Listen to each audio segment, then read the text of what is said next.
Hey guys, Miss Miklos here, and in today's lecture we are talking about our first section of chapter 14, which is dealing with sum and difference identities.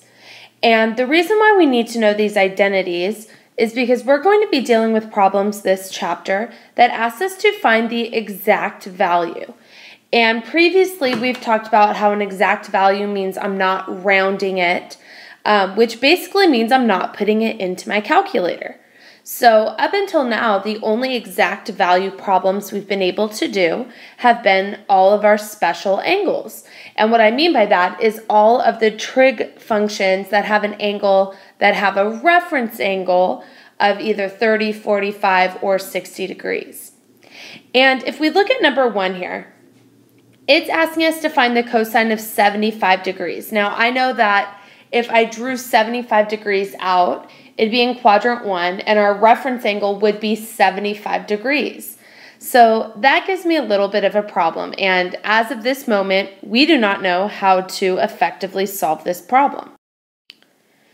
So today we are going to be learning 3 different formulas, and those are the 3 formulas we're using for this entire lecture. The first is our sine sum and difference identity. And it is the sine of, and I'm going to put this in parentheses, alpha plus or minus beta. And all this means is that we have 2 angles that we're either adding together or subtracting. And our formula goes sine of alpha, cosine beta, plus or minus cosine alpha, sine of beta. And a few things that I just want to remind us of. Whatever angle we decide to put here for alpha is what I'm putting in for alpha in both of those spots. Whatever angle we put in for beta is what I'm substituting in for beta in those 2 spots. The other thing I want to point out is we're really used to plus or minus, meaning that I'm doing both plus and minus, and it's giving us 2 answers. Where in fact, today, all this sign means is that we're going to use the same sign. So if I use addition here, I'm going to use addition here. If we use subtraction, we're going to use subtraction. Now what I actually think is the easiest thing to do is to say this out loud, and it honestly helps you memorize it really well, even though you kind of sound like an idiot, and that's okay. So notice sine starts with sine, and it goes sine, cosine, cosine, sine. So I want you guys right now, wherever you're at, to say that along with me. Sine, cosine, cosine, sine. Our second formula is our cosine sum and difference problem. And so once again, I have alpha plus or minus beta. And this time it is cosine alpha, cosine beta, minus plus sine alpha, sine beta. And what I really want to talk to you guys about is this minus plus. And that means that we are doing the opposite. So whatever I put here, I'm putting the opposite here. And once again, let's say this out loud. Notice cosine starts with cosine, and it goes cosine, cosine, sine, sine. So far we have sine, cosine, cosine, sine, cosine, cosine, sine, sine. And our final formula is our tan formula. And tan of alpha plus or minus beta is tan of alpha plus or minus tan of beta. So notice I have the same sign in the numerator. Over 1 minus plus, so that means we have the opposite sign in the denominator. Tan of alpha, tan of beta. So tangent goes tan, tan, 1 tan, tan. So let's say all 3 of them out loud. Sine, cosine, cosine, sine, cosine, cosine, sine, sine, tan, tan, 1 tan, tan. So those are the 3 formulas that we need to have memorized today. The other thing that we need to have a knowledge of is what are our special angles. And we know in quadrant 1 our special angles are 30 degrees, 45 degrees, and 60 degrees. And that's pretty easy for me to remember. But we need to think a little bit more in the other quadrants. In quadrant 2, I have 120, 135, and 150. And the significance of those 3 angles is that all of them are either 30, 45, or 60 degrees away from the x-axis. In quadrant 3, I have 210, 225, and 240. And once again, those are 30, 45, or 60 degrees away. And lastly, in quadrant 4, we have 300 degrees, 315 degrees, and 330 degrees. So in today's problems, these are the 12 angles that we are going to be choosing to use. And the good news is there is more than one way to do a problem correctly. I normally prefer choosing angles in quadrant 1 if possible, but we can use all four quadrants if we need to. So let's go back to number 1. Number 1 is cosine of 75 degrees. So the first thing I need to think of is what are two special angles that add or subtract to be 75 degrees. And I'm going to go ahead and use 30 degrees plus 45 degrees. Okay, because I know 30 plus 45 is 75.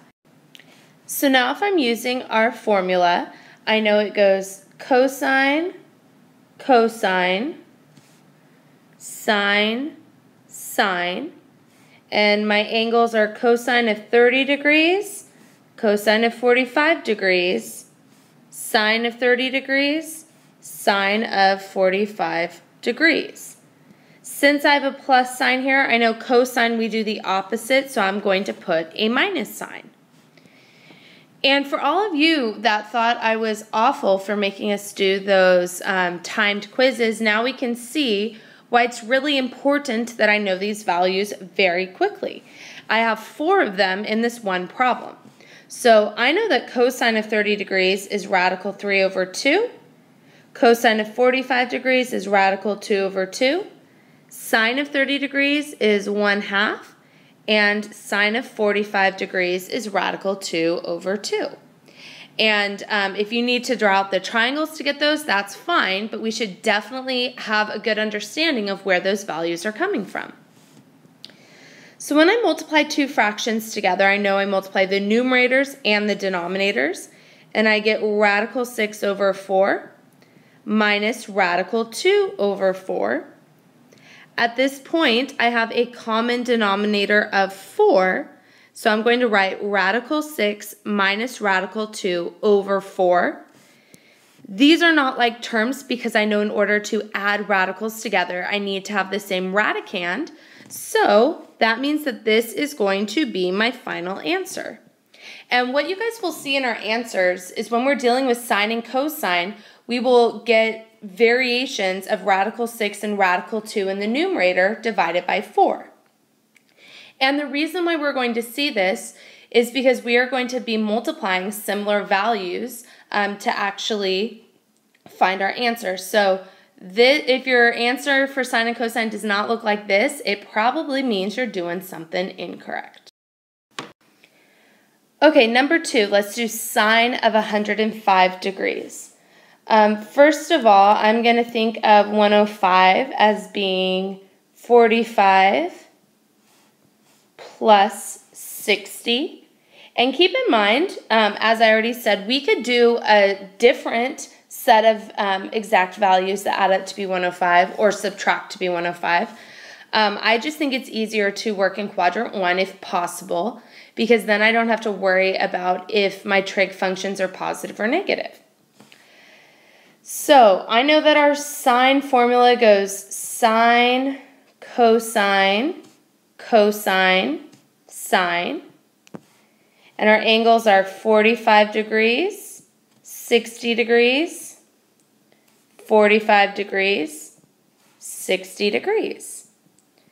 This time I have a plus sign, so I know sine is the same. So sine of 45 degrees is radical 2 over 2. Cosine of 60 degrees is 1/2. Cosine of 45 degrees is radical 2 over 2. And sine of 60 degrees is radical 3 over 2. When I multiply these fractions together, I get radical 2 over 4 plus radical 6 over 4. And I have a common denominator, so I'm going to combine my numerator to be radical 2 plus radical 6, and my denominator would just be 4. Notice this answer looks similar to what we saw in problem number 1. Okay, moving on to one that's a little bit more difficult. What you will see is that these are very, very similar, like it's just a lot of repetition. What makes this one more difficult is surprisingly not the pi over 12, but it's the tangent. But we know how to work with radians, so I'm just going to convert this into degrees, and I end up getting tangent of 15 degrees. And my guess is that most of you guys would think of 15 degrees as 45 degrees minus 30 degrees. Now, if we had chosen to do 60 minus 45, that would be exactly the same. So we know tangent goes tan, 1 tan, and my angles are 45 degrees and 30 degrees. In our numerator, it was the same sign. In our denominator, it was the opposite sign. And if I go about this problem, I know tan of 45 degrees is 1, tan of 30 degrees is radical 3 over 3. In the denominator, I get 1 plus 1 times radical 3 over 3. So I end up getting 1 minus radical 3 over 3 over 1 plus radical 3 over 3. And this causes me some problems. So what I'm actually going to do here is try and get rid of our complex fractions. Yes, we already learned about complex fractions, and they're coming back here. Just to remind us, a complex fraction is when we had a fraction inside a fraction. So the way that we're going to do this is we are going to multiply everything by our LCD, which is 3, and when I distribute that, I get 3 minus radical 3 over 3 plus radical 3. And we notice we still have an issue right here because I know that I should not have radicals in our denominator. And just a reminder, the way that we go about eliminating this radical is by multiplying by the conjugate. And the conjugate was when we have the same terms, just a different sign. So I'm going to multiply everything by 3 minus radical 3 because this is the conjugate of our denominator. We know I need to multiply by the same thing in the numerator and the denominator because this is an expression. When I FOIL in my numerator, I get 9 minus 3 radical 3 minus 3 radical 3 minus 3 over, just kidding, this should actually be a plus because I know, let's bring it out here, a negative times a negative is a positive. Okay, back to writing here. So when I FOIL in the denominator, I get 9 minus 3 radical 3 plus 3 radical 3 minus 3. So when I add these together, I get 12 minus 6 radical 3 over 6. And I notice that I have a GCF of 6 in the numerator, so I'm factoring that out. And those 6's can reduce, so my answer is 2 minus radical 3. Okay, so our tangent problems definitely take a little bit more time to go through and do. And my advice, once again, is to make sure that I know all of my values off the top of my head. The other thing that is going to come into play is dealing with angles that are in a different quadrant. And all I need to remember on those is all students take calculus. The second type of problem we're going to have is going to be working backwards. So what I mean by that is it's going to give me a problem written out already using the formula. The problem we're going to see is that these values are not special angles. So it's telling me to work backwards and express this as a function of a single angle. So I need to condense this into a single problem and then actually evaluate. So the first thing I need to determine is which formula did this use, sine, cosine, or tangent. And the thing that we noticed is that it always starts with the same function. So sine starts with sine, cosine starts with cosine, tan starts with tan. So I know this has to be a sine problem. I also can see that my two angles were 160 and 50. So the final thing I need to remember is in sine, should we do the same or should we do the opposite? And we know that we should be doing the same sign. So this gives me the sine of 210 degrees. So now I've done the first piece. The second piece is for me to evaluate this. Just a reminder that 210 is in quadrant 3, and that is 30 degrees away from the x-axis. I know that in quadrant 3, it's all students take, so my answer should be negative. And I know that the sine of 30 degrees is 1/2. So negative 1/2 would be our answer. Our next problem, we're doing the same thing, and I can see cosine, cosine, sine, sine. This is our cosine identity, so I'm going to go ahead and use cosine. My two angles this time are 160 and 25, and I need to remember with our cosine formula, do we do the same or do we do the opposite? And I know that we have to do the opposite here, so this becomes cosine of 135 degrees.